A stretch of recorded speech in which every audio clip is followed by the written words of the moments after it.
Okay, thank you very much, Jana. Let's go to the further presentation by Jan and also Jana. And please do write questions into the chat.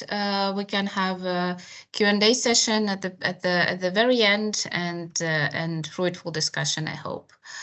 So yes, Jan, please, I give the word to you.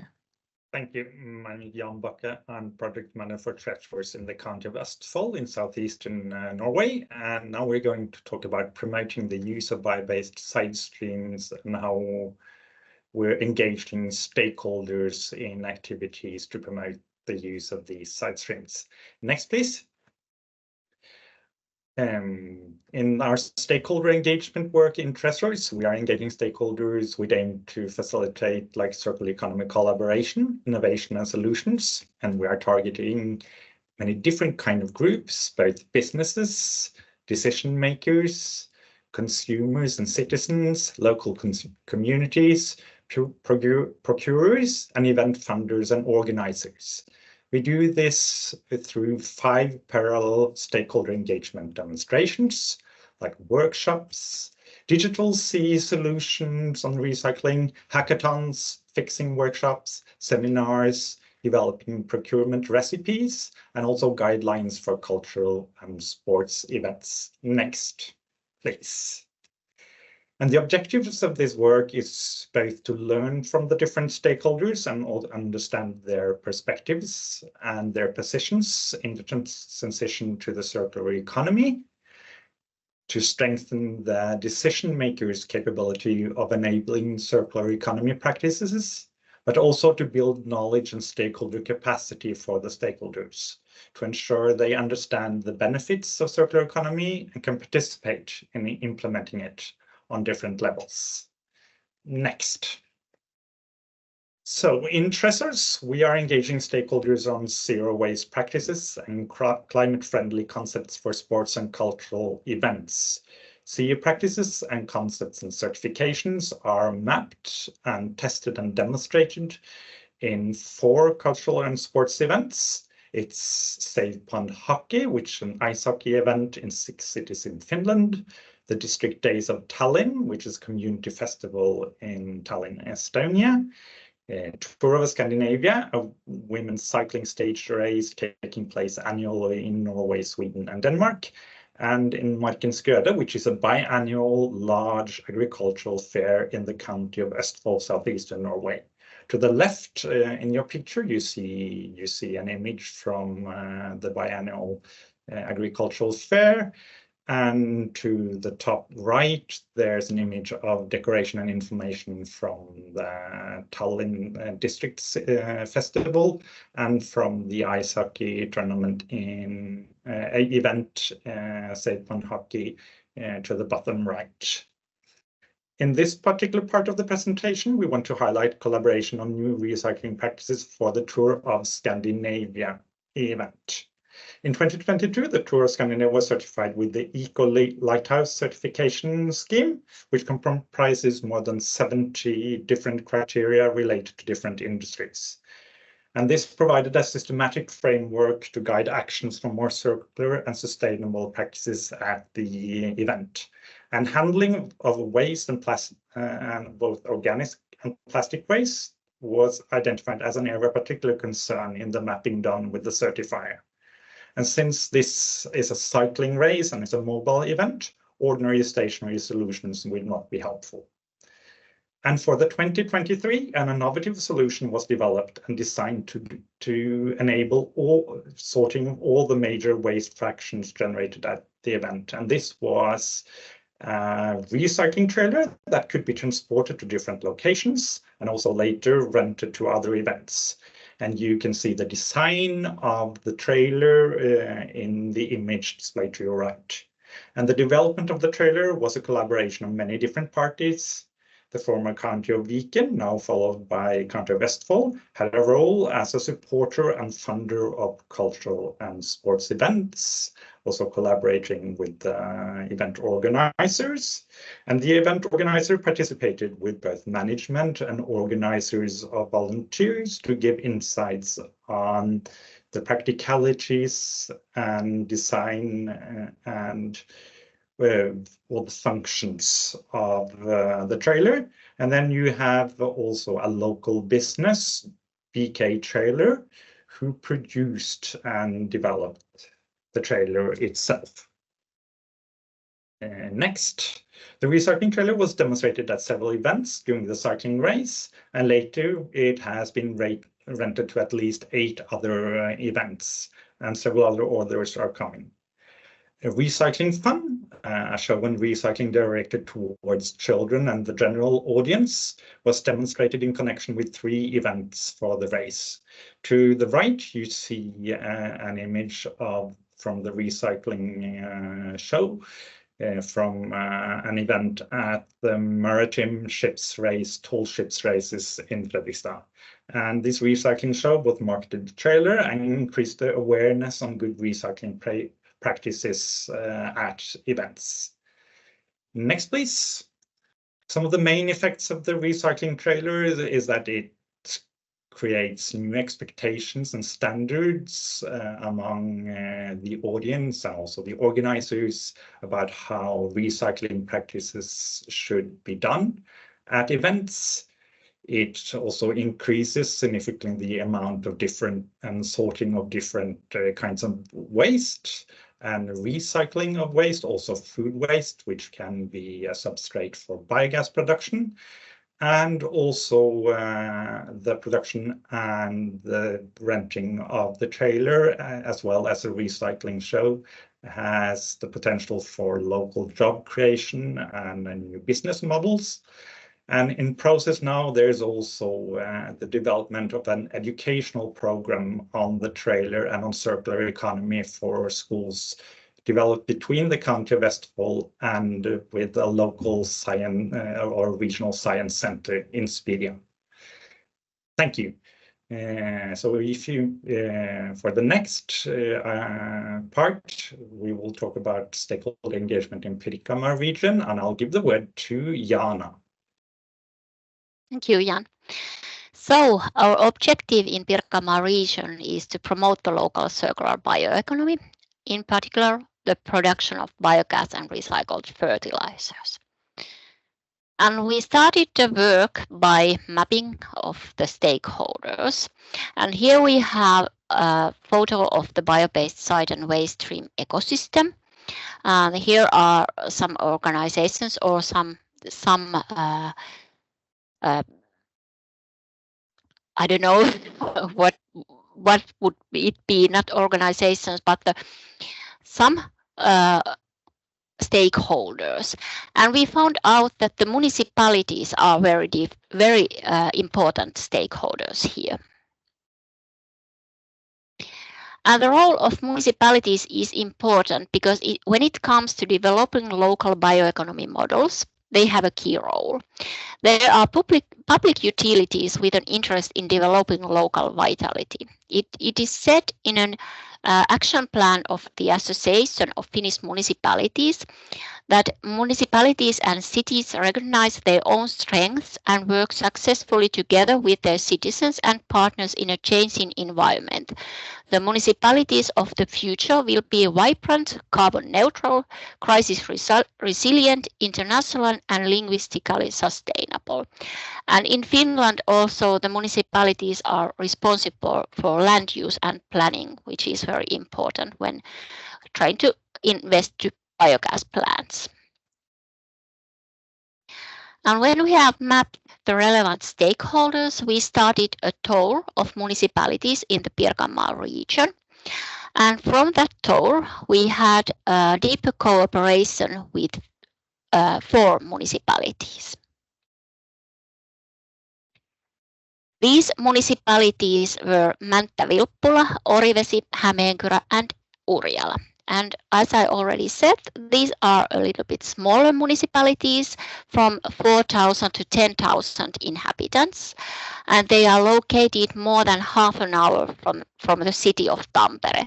So they are quite at the countryside.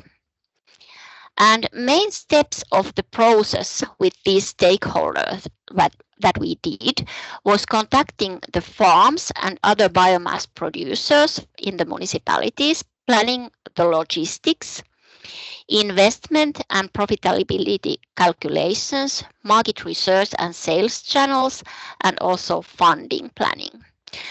Choosing the forms of cooperation, engaging partners and cooperation contracts. And treasurers and the municipalities have worked together all the time with these steps.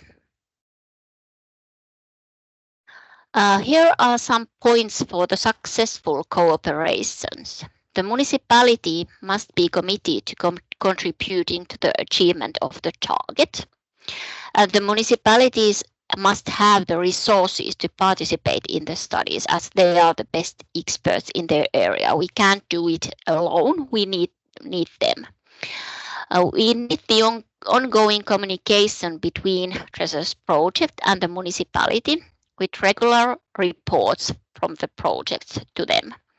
Communication and information to citizens is also very important. We had many press releases. We were in the social media of the municipality, and also we had some workshops and seminars about the subject. The best way to reach the target is if the municipality already has some climate targets in its strategies. 96 municipalities here in Finland are already part of the Hinku network, which is Carbon Neutral Municipalities Network. Biogas construction and recycled fertilizer production contribute to achieving carbon neutrality in these municipalities. And here's also again the timeline where we are now working with these municipalities. Thank you.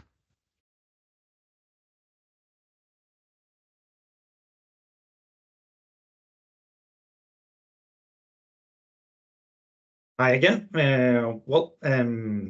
Now I'm going to talk about an example from a stakeholder event in Østfold, Norway, and talk about biogas in synergy with L and biogas in transportation. And a webinar for municipal technical sections. And the objective of this work was to provide key lessons and capacity building on how to succeed with transition to biogas and battery electric vehicles and machinery in municipal technical sections. We will concentrate on the biogas part. And why do we want to focus on this part or the municipal technical sections? It's because municipalities have a significant responsibility in both the maintenance, cleaning and clearing of and oversight of roads, maintenance and clearing of green areas, and also inspection and maintenance of sewage and waterworks. These tasks involve vehicle and machinery fleets with considerable emissions. But there are many perceived barriers and uncertainties for the people working on this sector on the possibility for the transition to fuels like biogas and electricity, like needs for specialized equipment or concerns related to operations in emergencies, how they will work in every day. There are also few capacity building activities that have been directed towards these sections, so new material and capacity building needs to be done. Next, please. Our vision was here to showcase the collected experience and learning from one municipality with extensive knowledge about the transition to biogas and battery electric vehicles and machinery, which is the municipality of Trondheim, which is the third largest city in Norway. So Treasures cooperated with a project on lending fossil-free machinery on conducting a webinar on how to succeed with transition to electricity and biogas in municipal technical sections. We wanted to see both lessons on the organizational process, adaptations made to succeed with the transitions, costs involved, and also information on procurement criteria and on planning the procurements of the machinery and vehicles. And also see if there were systemic approaches to learn from. Next. Here are some of the key lessons about the systemic approach and the costs. First of all, there needs to be political ambitions and policies and goals related to the transition of to biogas and electricity and hydrogen as fuels. Then there in the municipality, there need to be clear routines which requires that procurement of vehicles and machinery on electricity, biogas or hydrogen when they are available and meeting requirements. Dispensations should be possible, but should be something you apply for because it needs to be like the norm that you first should look for the renewable solutions. Then there should also be designated funds for transition to renewable solutions set aside that municipal units can apply for. And this is very much connected also to investing in the battery electric versions, because investing in those can be costly in the short run, and available municipal extra funding needed. In the long run, the operational costs will be lower, so you can save some of the extra investment costs.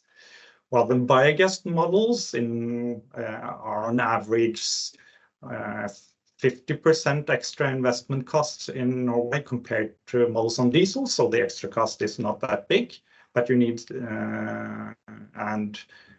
from what I've seen, it's quite similar in several other countries. Next, please.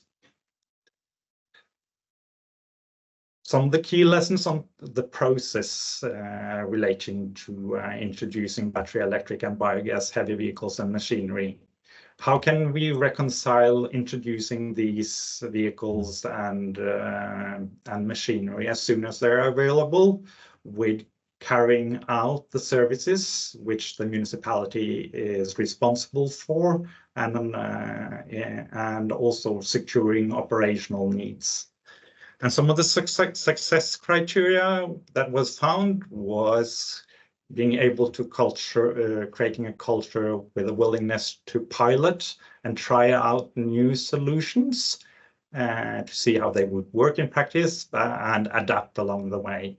But most crucially, this would be also one should respect and use the considerable know-how from the technical employees working in these sections to find both new solutions, adapting the specifications for the machinery and the vehicles, and also to make judgments on when you can proceed with buying biogas and electricity, and when models, or when you should wait for either new models or need increased infrastructure of the fuels.